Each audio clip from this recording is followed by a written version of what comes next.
Welcome to Effortless Conversations. I have Tammy here on the line. We're doing this new thing called Effortless Conversations where we just talk whatever comes up in the flow effortlessly. Hi, Tammy. Hi. Here we are. So, just so the audience knows about us, why don't you introduce yourself, like, where you're from, what you're into, and that kind of thing. I am Tammy Fryer, and I'm from Fresno, California. And I, there's so much that I'm into. So specifically, are you talking about hobbies or a career? You know, Well, I figure like when we talk about effortless conversations, we might have different topics that we talk about here. Maybe we talk about dating, we talk about relationships, we talk about money, we talk about health, life, raising kids, whatever, parenting. okay. So what perspectives, what background do you have in those particular areas that you'll be shedding light on in our conversations that we have? Well, I have four children and I'm divorced and I have done several businesses. I have been into the arts. I'm a dancer and I have done a talk show before. I was into real estate investing. I've done so many things. I went to college and taught college for a while. And I won Mary Kay cosmetic car. I did that when I was 18. I was the youngest director. So I've dabbled into so many different businesses. I've been into the arts. I did some acting in the Nutcracker along with some dancing. And Mm. I like to perform. I love fitness. I do weight training and I love Pilates and yoga. And I was doing yoga before it was on every corner. And I was trying to find organic food, and the only place that had it was this one Christina Ranch Market. Trader Joe's wasn't even here. This was like 20 years ago. And now that Costco has it, I'm like, whoa, consciousness is raising. This has been Right. good. But yeah, I've been exploring a lot of different spiritual studies. I started basically trying to understand life through college and communication. I have a degree in speech communication, which is basically psychology and human communication and a business emphasis as well. And so all of that culminated into all the different careers. And I love exploring life, trying new things. A lot of people say that I'm irresponsible, but I'm not. I just like trying and doing new things. Sounds And fun. yeah, it's fun. Life is fun. It's supposed to be enjoyed, right? Yeah. And you have you were talking about spirituality and things like that, or I know you're into Abraham and different, Yes, I did into Abraham and I read the Seth books. I studied Buddhism. I studied Eckhart Tolle. I've read so many books. I can't even count them all. I just really it fascinated me and about the oneness and about unity consciousness and all of and I love Joseph Campbell because he studied before the internet. He traveled the world and found all the commonalities of spirituality in a number of religions and even mythology, which I found very fascinating and it excited me because I was raised to be Catholic or Christian and had a lot of those values, and I felt like it was crammed down my throat. But mm, since then, I had this thing where I was like, you know what? I don't believe it. They're forcing it. I don't like it. And I was resisting it because it was forced upon me. And then years later, as I started studying about these spiritualities and seeing that there's truths in every, spiritual study, whether it's any religion or mythology or whatever, I went and I met a woman that was Catholic and she had the Dalai Lama picture in her office. And I was like, that is so cool. yeah. Yeah. So I started to open up and embrace all of it. So I was looking for answers because life was really painful with the way I was raised to stress, strain, and struggle to make things happen and sacrifice and all of that stuff. And I thought, I know we didn't come here to get tortured. There's Hmm. got to be answers. So I started with my communication degree, trying to understand human communication. And then it went into spirituality, studying Buddhism. And then I first found Abraham. It just basically the book fell off the shelf. And I was like, this is interesting, and I looked at the back and when I saw it was channeled, I was like, this is weird. I don't know. And but I bought the book anyway, and I just couldn't get myself to read it because I was kind of freaked out about the channeling because I'd never known anything like that.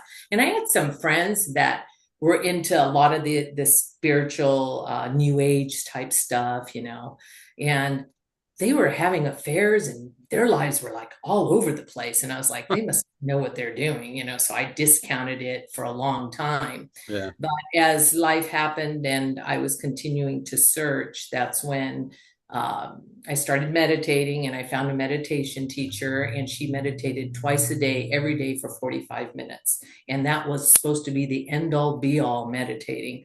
And she was one of the most egoic people I ever knew. And she was very judgmental, and she was kind of harsh at times. And I thought, gosh, if meditation is the answer, then how come she's like that, And I was just questioning a lot of these things because it's always like this new thing is the answer. Right. So I just kept searching and searching. And meditation is something that does work for me because my mind is very rapid and I tend to overthink. And I think that's something that really helps to ground me. I don't want to make it into a chore, so I don't set a time and try to do it the same every day. But when I feel like I want to be refreshed and I feel the impulse to do it, I will meditate. And I find it to calm me and reset me just the way Abraham says, you can, if you're but if I'm in a really bad place, I take a nap, as we discussed before, because that works way better because my mind won't stop. Right. So I started with yoga because it felt like when I first started meditating, it felt like I was scratching, the chalkboard scratching feeling. Yeah. I just think I was just too tense just to sit there. So yoga was the bridge into it. So I feel like everybody is so unique and diverse in their experiences that I really do feel like there's no one path for everybody. Everybody needs to go out there, explore, and see what works for you. I like One that. size does not fit all. True that. True Yeah. that. So, how did we meet? Like, what about me? Like, how did we come together? Maybe just so the audience We knows. met on the cruise. First of all, I was on the Baltic Sea, the Scandinavian cruise. This last what was it? When was it?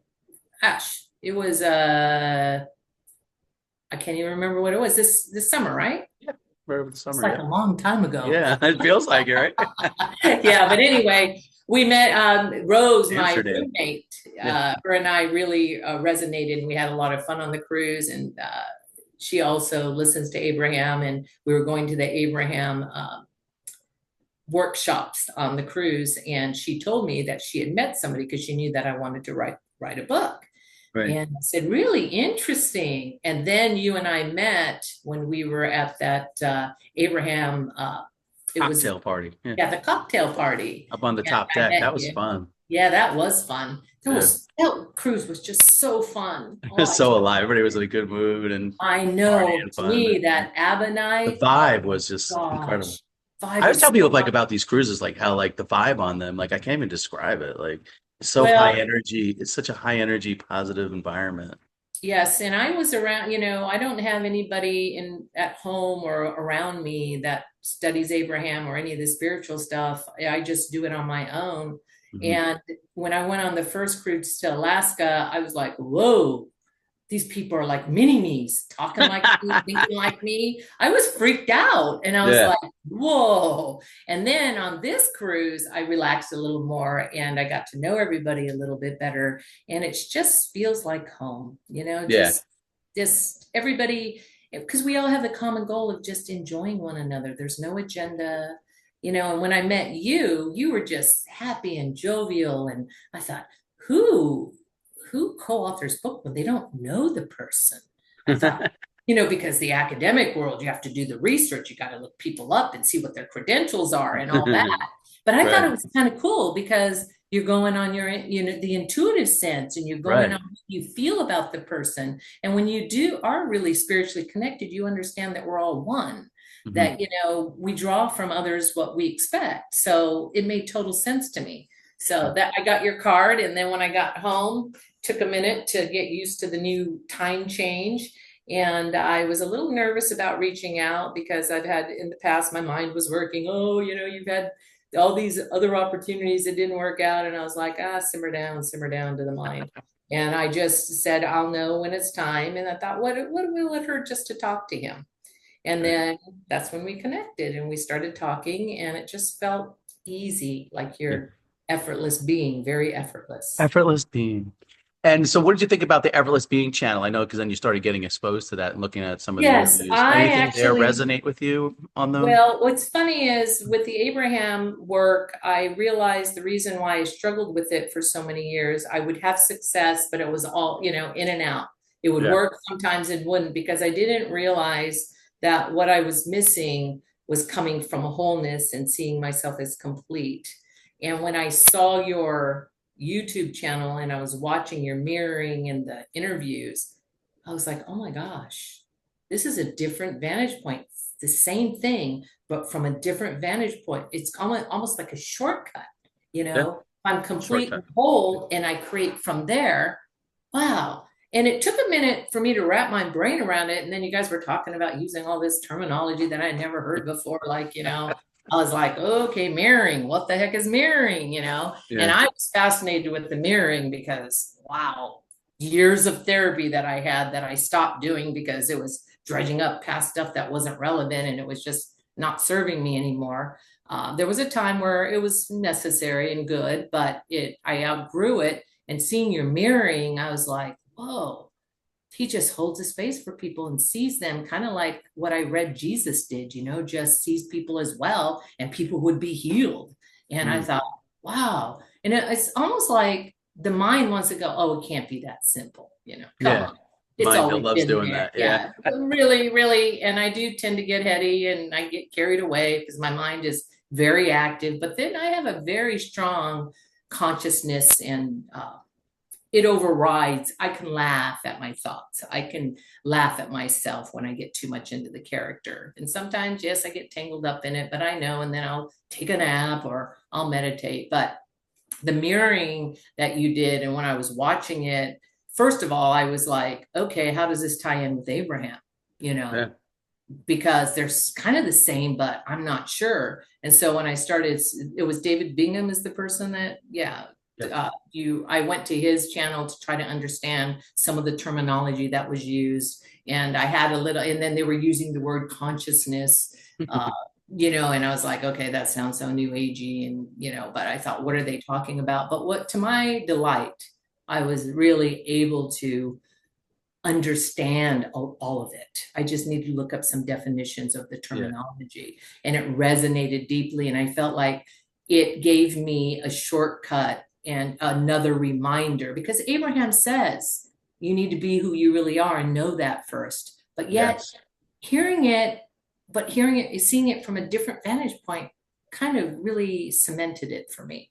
So So how do you see yourself now? Like, what do you see yourself as? Do you see yourself as whole and complete?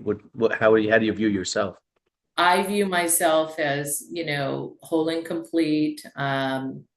Who I really am is non-physical. I'm connected. I've got an inner being that is part of the whole me, all of me in the non-physical, and that I am basically you guys in the circle of effortless being. It's the character, but with Abraham, it's basically you have the inner being within you. So there's two parts of you, the one that's aligned to the inner being and one that's not. So kind of the same thing. It's just when you're used to versed in thinking that Terminology. way, Yeah. Yeah. it's kind of hard to go, oh, wait a minute. But I was really when I thought about effortless being, I'm like, wow, whole and complete. I'm already that. I'm already abundant. There is nothing to do, just be. But I remember that before I started really studying really getting into Abraham, I studied the oneness. And I did that for a while where I was just being. And I had a mortgage to pay. I was a single mom. I had kids It's to like the feed. bills I gotta was get like, paid. oh, just be, Yeah. feel good. I'm like, well, that's not paying the bills. It's not, I can't just be in this space, Yeah. And it also, it's kind of after a while, you kind of get bored, Yeah. it's kind of like, okay, I'm whole and complete. Then why am I here? And I remember Abraham saying, you're here because because a lot of people will go and meditate, like they'll have these retreats. Well, they'll meditate for Yeah. a freaking, whole week or even a month. And I was like, I am not doing that. Oh my gosh, these people are sitting on a rock and said, and then when I heard Abraham said, you came here for the thrill of being human and enjoying, and that really resonated with me. I was like, Yeah, me too. That yes, having that this is fun, that something energy, that alive yes. feeling. But Yeah. I did realize that me actually wanting to create without knowing who I am and being in lack and trying to be Yeah. somebody, trying That's to the thing. pull from that. Oh my Yeah. gosh, that's torture. I I know. mean, And there's a lot torture. of people in that trap, like in that Oh law of yes, attraction crowd. They're trying to manifest from lack, like saying that something outside of them is going to bring them happiness, you know. But yes. when you're manifesting, like as you were saying, if you look at yourself first and you know that you're whole and complete, now you're manifesting from wholeness, completeness. Don't you think it takes on a whole new energy with that? It feels so light and so fresh. And it's just, and Effortless. when I get tangled up, I go to the effortless being. Yeah. And okay, get out of your head, get back Rest in. back, rest back. Yeah. Yes, but if I can't feel the effortless being because I'm so wound up, I'm so In the down head. Yeah. the scale, I will use some of the processes like meditating or Hmm. journaling or positive aspects Or or go take a get nap. angry. If I'm like depressed, maybe I'll get angry, take a nap. Yeah. So it depends on where you are. So I feel like both effortless being and marrying the two and using them and applying them when whatever feels best in the moment has been Yes. I feel like it was kind of like it clicked everything into place you know Perfect. yeah, Yeah. yeah. So I just think it's all so beautiful, and I did go through a phase where I was like, man, I got so many false premises from humans that wrote books, and I thought, oh, Abraham is infinite intelligence, they're never going to give me any false premises, so I'm only going to listen to Abraham.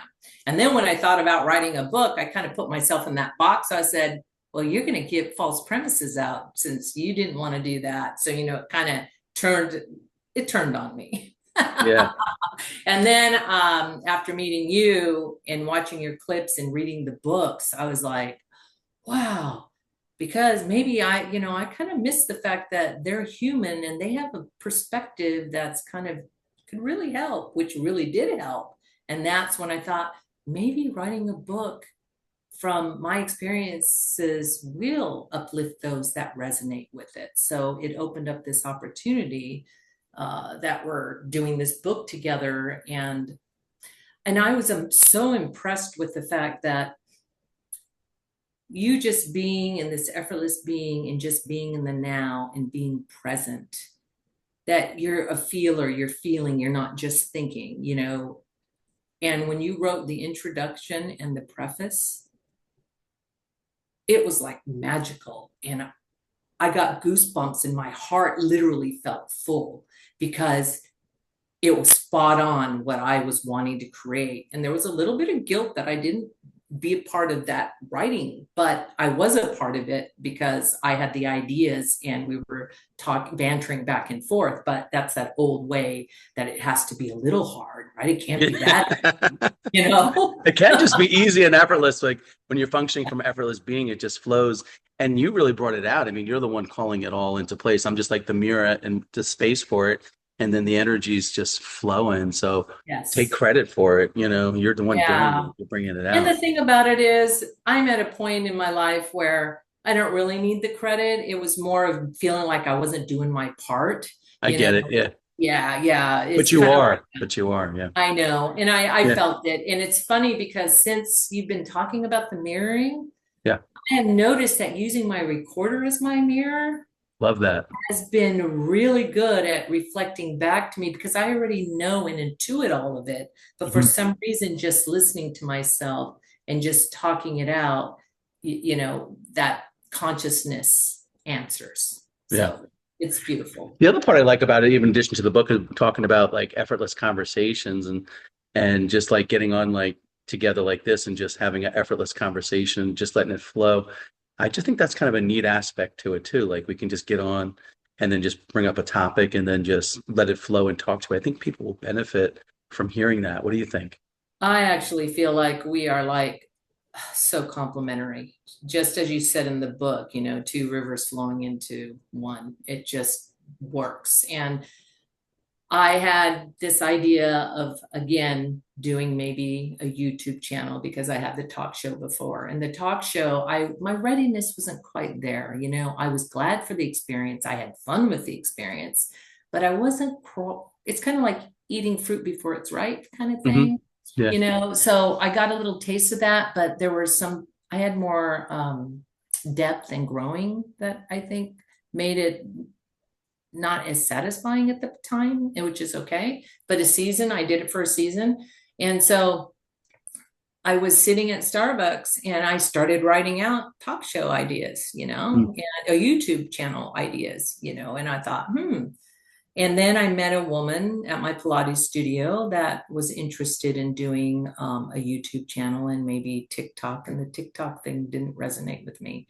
But something in me just felt off about it. It didn't feel right. And I felt like I was going down that same path that I Yeah. did before. And it just felt off. So I just left it alone. And then I started talking to you and we started doing the book, it just was like, oh my gosh. Because I think what I love the most is conversing Yeah. about The spirituality. bantering back and forth and Yes, talking. yes, Yeah. yes, That's the yes. fun part. I think It people pick is. up on that, on I that do too. fun. Uh-huh. Hmm. Yeah. What show was it? Because people might be listening, be like, okay, she did a talk show. What was her talk show about? They're probably like, In the what was ether she in? somewhere. I don't know where it is now. It was called Beautiful Dorks, and it had a flamingo, a pink flamingo.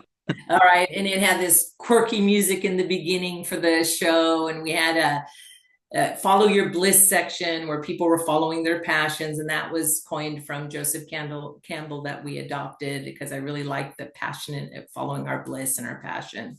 And we had the dorks manure where we took contrast, the manure is fertilizer, and then we take contrast as the poop that is as fertilizer turns into something beautiful. So that we would take an issue and then we would show how it was resolved. So I know it's silly, but we had a lot of fun with that. And we had local guests come in and everything like that. And I did it for a season and we had guests come in and it felt very on. And I also at the time wasn't ready to share with people what I was studying, because when I shared with a few people the stuff I was studying, I had a friend who was diabetic and she read the book and she stopped taking her insulin and almost died. Oh boy. So yeah, just people that weren't ready, that were studying it and going extreme. So, and I also was obnoxious with it with my children, and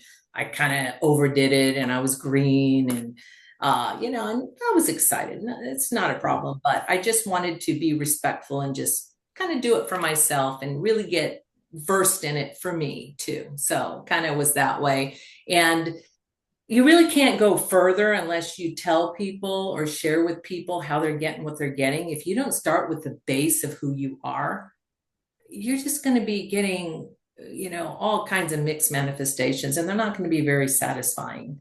And Yeah. I didn't even realize that I was missing that foundation of effortless being, the being who we really are, being aligned first. And then I heard it a billion times. Right. But Just didn't again, click, right? it Yeah. doesn't click because, Yeah. like Abraham says, words don't teach, life experiences do. So I think I was just so versed in doing and making things happen that the processes, I can do that, I know how to do that, but learning how to let go and be, it sounds easy, right? Yeah. For somebody who's got deep grooves of doing, I think that is the most challenging thing you could ever do in your life when you're used to making it happen and you Yeah. want control. And that's another aspect is there's got to be a trust and a knowing. Right. You can only get that trust and knowing by testing it out a little bit, Yeah. testing it here, testing it there. But that's one thing that kept me in the game, so to speak, was when Abraham said, don't take our word for it, try it out for yourself. We're Yeah. not, you don't need us. Mhm. Oh, how wonderful that was, because all the religions, we're the one and only true church, and all that. Yeah.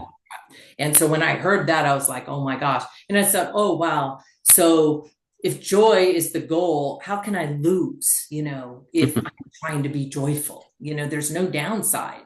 because I had a meditation teacher tell me that I should just drop it because I was so frustrated because I was misusing it and not understanding. But I intuited that no, it's me that's not using this correctly.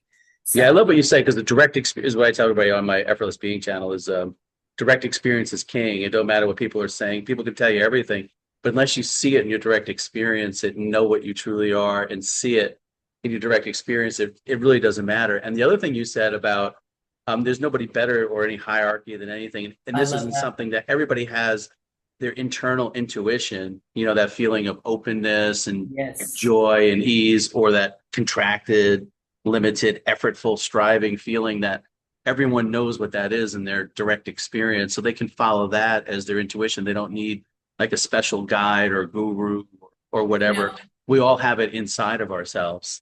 I love that. I think that's why I've always been drawn to self-empowered type of businesses. I've Yes. always been drawn to like Mary Kay Cosmetics. It's about empowering you and you having your own business and being the best you can be rather than being a boss, having the employees follow you. I've always intuited that that is the better path for me. And Yeah, it's that's funny you say that because a lot of people on my Effortless Being channel, a lot of them, they might have something might have made them start seeking. Maybe something happened in their childhood, or they got a sickness, or they went through a divorce or a breakup, or something traumatic happened in their lives, and all of a sudden, the world that they thought was so safe and fulfilling, now they start questioning, and they're like, well, something's missing. And so then they mhm. go on this spiritual search, and they search all these things, the Eckhart Tolle, Yeah, I did all that. Abraham, every different thing you can think of to try to find the satisfying answer. They're seeking and searching. Like, what would you say to people like that are out there seeking and searching, looking to all these things? They feel like something's missing outside them, and they're on this search, and they actually could be suffering from their seeking by all the seeking that they're doing. What would you say to them? Well, I think everybody's at different paths, their readiness is different. So one answer wouldn't really suit someone because some people they're just not even ready to hear the spiritual aspect and you might have to use layperson's terms. Yeah. But for instance, if I had gotten this effortless being presented to me 20 years ago, Yeah. How would you woo, react? it would have been over my head. All right, not happening. Remember when I couldn't even handle the oneness book? I was like, all right, yeah, I am whole and complete, whatever. You know what I'm saying? I So love that. that was not going to do it for me. But the entry of, The Secret, the book, The Secret, was Yeah. all about manifesting and all of that, but it got me in the door. Yeah, and I Mhm. searched from there, and then I found Abraham too. Well, I knew about Abraham, and Didn't that feel empowering though? The secret, 'cause for me, the secret yes, was I felt because previously I felt like a victim, like everything was yes, happening to me. And all of a we have sudden I creative heard, wait, what my control. thoughts can create my reality. So if I Uh-huh. purposely think it, I really believe it, then I can Yes. actually change my reality. I don't have to just be the victim. Like The to me, it first felt so empowering. Me too. I heard it from the Seth books. I create Ah, my reality and I ate yeah, that book up, but that book was weird. There were some yeah, things in there that I was like, whoa, this is too much for me. The yeah. second book, especially. But yeah, I know. I felt You know so what I'm talking about? empowered. Yeah, Yeah.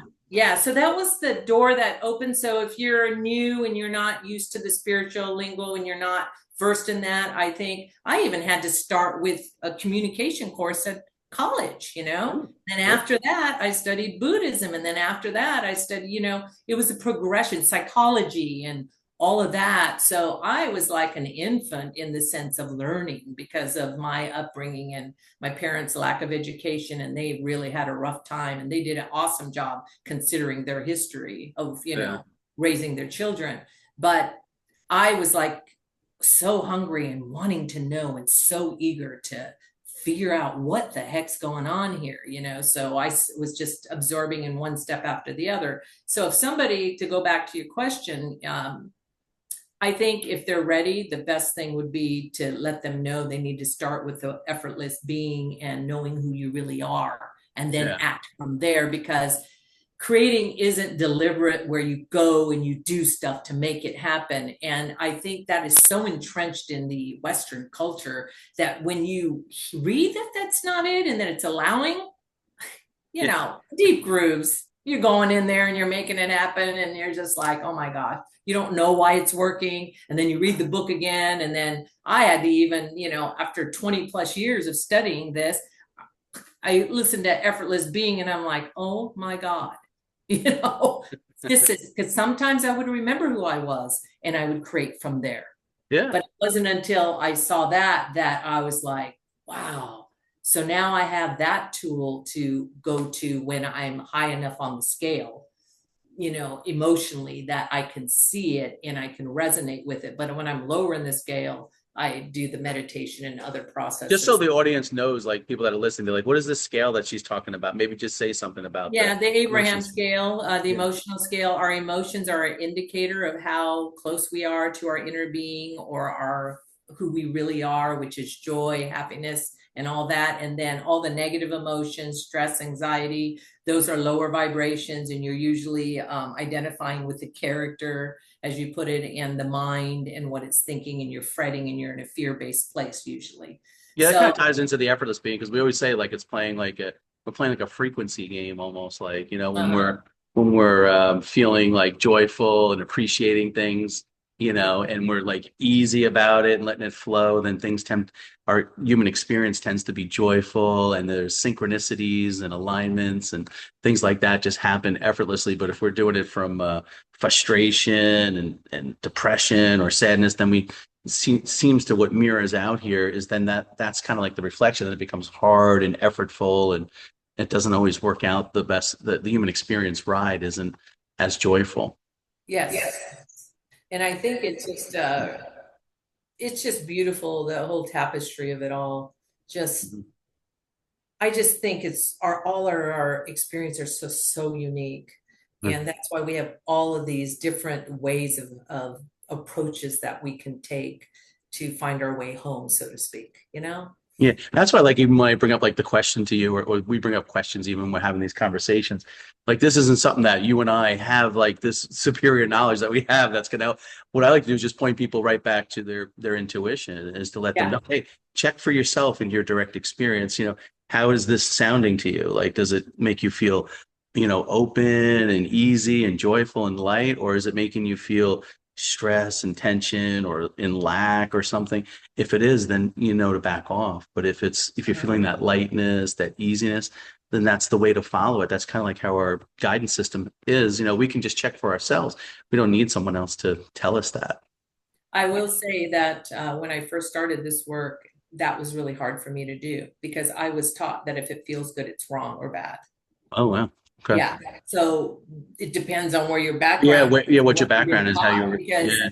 yeah, my mom really believed in suffering in this life so you can get to heaven. So yes, yes, Yeah, and so that's you're entrenched with that, Catholicism. with those A lot beliefs. of Catholics believe that, Yeah. and those things, you got deep grooves in your Yeah. patterns, and so I wanted to do it. I wanted to believe it, and there was a period of time where I was suspicious of this stuff, thinking, okay, I'll test it out because I'm not Yeah. sure this is even going to work. Yeah. So Yeah. it took a while, but I'm telling you, the laws of the universe are consistent. Law of attraction is consistent. I tried to fool law of attraction. You can't. You may fool your teachers. You may be able to fool your partner, and you could fool your work, people at your workplace. But the law of attraction, there's no fooling it. I tried. I tell you, for years.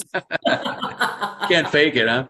You can't fake You it can't because put like a happy sticker over your yeah, feeling. on the empty gas tank, put a happy face sticker on that and see if you get any gas from there. She's got to be authentic and keep it real. Like this is It how just doesn't I'm work. feeling Yeah. like crap today. That's just what it And is. and that's another thing is I went through a phase where I could not allow myself To I feel. thought I did something wrong if I Yeah, was in a a lot negative of people state. like that. So I would deny it or I would lie about it or I'd put a happy face sticker on. And I wouldn't Yeah, even let my children feel. I would just tell them something positive and that's yeah. not, It's not real. Yeah. no, no. And I just didn't understand. I was just trying to make something happen, trying And to it's fix. funny you say emotional scale. Like if somebody's feeling like, frustrated, they don't have to go right from depressed and frustration to bliss and joy. Not You could possible. slowly go up the scale. You don't have to Yeah. like jump all the way up. It doesn't work like that. It's So funny how sometimes it's just a matter of just reaching for the next better feeling thought or yeah. something. Yeah. You're right. And That's why I think that the two, effortless being and Abraham's work, is so complementary. It just gives you more tools in your toolkit, to choose from. Yeah. And I do love just sitting in the effortless being when I'm at Starbucks, and the idea. Yeah, you're just like I even get in my car and I am not. relaxing, right? It's so I just listen to refreshing. music and I'm choreographing a whole dance in my head, making up moves I've never seen before. What kind of music do you like? I like it all. My grandbabies have shown me Imagine Dragon. I love their music. My motorcycle music is whatever it takes. I like Tell Nat. people about your motorcycle story you told me. I thought that was pretty interesting. I just always wanted to be on a motorcycle since I was with my boyfriend when I was 16. I was riding on the back of the motorcycle and I always wanted one. And when I was in Mary Kay Cosmetics, I wanted to get a pink motorcycle with a pink leather suit and ride around, but I never got around to it. And then I had children, and then I thought, oh, it's too dangerous to do that. And both my boys got motorcycles, and my grandbabies are really into dirt bikes. And I was like, you know what? It's time. So Yeah. my son was both my boys were coaching me on, what to do, what to get, what gear, how to ride. And so Cool. what was that? That's pretty cool. Yeah, and then I went to the motorcycle Clausen's where they sell them, and I found my perfect Ninja 500, and I sat on that thing, and I felt sporty. It was amazing, but I'm not gonna lie, it was a little scary too. So I've never ever knew how to shift gears, never been on a motorcycle before, and my son's teaching me through phone calls, and because neither of them live in town. So I got the bike delivered to my house and I put a crash cage on it. So if I dropped it, my bike would be fine because it's my baby now. So I put this crash cage, which makes me look really cool because that's what people use for stunts. See, so I look even more. So anyway, I just love all the styling of it and the fun of it. And I just did baby steps, and boy, was I nervous when I was on that bike and starting it, because I heard stories where people get jilted off if they don't hold the clutch and all that stuff. But I did baby steps and went around the block, and then I signed up for a motorcycle training. Yeah. And oh my gosh, I knew that I had to be in alignment and I needed to focus and be at really who I really am, and just be in the. So when that time came, I had to get up at 5 a.m. and go to the training, and they tell you don't have to have any experience. That is not true. You do, right? You've never been on a bike. I'm sorry. You need to be able to practice. So I'm glad I bought my bike and I practiced around the block. So when I went to the motorcycle training, they show you once and then you get tested. So the first time I went, they showed me how to do a steep corner. Didn't make it because I never practiced that before. They showed me once and that was it. And then we had to go or curve around the cones. Ran over the last cone. So I thought, I failed, whatever.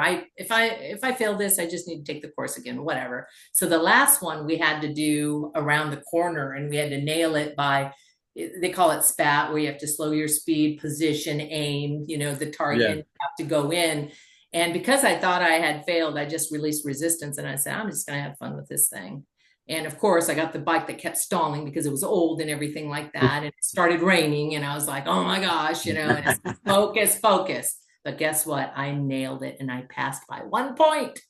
Hey, But I passed. good for you. Yeah. So, and I feel like I was drawn to that from a spiritual sense because I think a lot of times we stop things from the lack state, like, oh, it's dangerous. Oh, something bad could happen. Oh, what are people going to think, and all that crap. Yeah. But I felt like I was guided to it because I've always wanted to do it. And when I was on that bike and I made that corner, How'd and when that feel? I'm on the bike, I feel a sense of freedom and liberation. Love it. Not describe. It's kind of like when I dance with professional ballroom dance men that can guide me. We are like floating on the dance floor across, Beautiful. just gliding, and it feels just so liberating. So in And alignment with our true nature, which is true yes, freedom and aliveness yes, and yes. joy. It just feels amazing. It's Euphoria. physical. Yes, it's ineffable to Yeah. express how it feels. And I think also the danger of it, the you've got to focus. You can't be anywhere else. It's like Yeah. So you don't have time to or go in to the mind or meditation. anything. You're in the Yeah, you zone. don't you In you the can't mess zone. around. Yeah. Yeah. If you mess around, it's gonna hurt, and but I got the gear and Yeah. I love the way the styling and I love the sportiness of it. And it just is who I am. Let's It's close out part with this. Let's close out with this. Effortless dating. We were talking a little bit about that, and I thought that was yes. kind of fun. I think people would want to hear that. Say something about that. Well, I think with effortless dating, especially if you've had several experiences already, uh, if you know that you're whole and complete and you're abundant and everything you want already is, then you go in to dating with a different mindset than scrutinizing someone, seeing what's wrong, pros and conning, and all that stuff, which gets you in your head. And when you're in the effortless being state, you're just enjoying and allowing things to unfold organically. Yes. And you're being your true nature. And people worry, what if I'm at my true nature and I totally trust and I'm just see the positive aspects of somebody? What if he's a jerk or something and I attract that? Well, first of all, law of attraction won't allow that because if you are whole and complete when you go in and you're in joy, you will attract the same. And if for some reason you were off when you attracted that person, it will fall away. They will just because the darkness cannot handle the light. So, effortless being is the way to go. Yeah. What would you say? Looking for love in all the wrong places. What resonates when I say that? When you're looking to anything else but your inner being for joy. Oh, when I have this man, he's going to make me happy. How many relationships are not even around now that I tried to please in order to make that happen, right? And Yeah. then you're looking to your children, or you're looking for that job promotion, or you're looking for the motorcycle to make you happy. Anything you're looking from outside, other than your inner being, is going to, it's looking for love in all the wrong places because when you are looking at your inner being and you're, in the effortless being whole and complete, Yeah. then there's no pressure. You get to just enjoy, Relax. Yeah. relax, and be. Yeah, I think these effortless conversations are great, and I think people are going to enjoy them. I think they're going to enjoy this, and I would just tell people subscribe and to our channel and tune in, and we'll continue to do these effortless being conversations with people. And even in the comments, if there's a topic you want, just go ahead and put it in there, and we'll be happy to talk about it. Anything else you want to say about Yeah. effortless conversations? Sometimes with effortless being, people think, well, if you're just being, what is there to talk about? Just being, it's almost so simple, it eludes a lot of people, but it is an art, and it is something you can cultivate. So I think talking about it, it can be exciting. It doesn't have to be just, sitting on a rock meditating. Yeah, let's have fun with life. We're here. We still have this body, and why not enjoy life and have fun with it? And Yeah. take that. And like you said, when you're creating from that place of effortless being, that feeling of whole and complete. I It's mean, just there's so much natural. creativity you can do, and so much fun you can have with this life. There's infinite possibilities in this space of being. You just enjoy the flow, and it's Yeah, effortless, go fun, with the and flow. easy. It's a good letter. Yes, Well, it's thank a you so much, Tammy, and encourage people to tune in again, subscribe, and this was really enjoyable. I really enjoyed it. you too. Thank you. Bye, everybody. Thank you.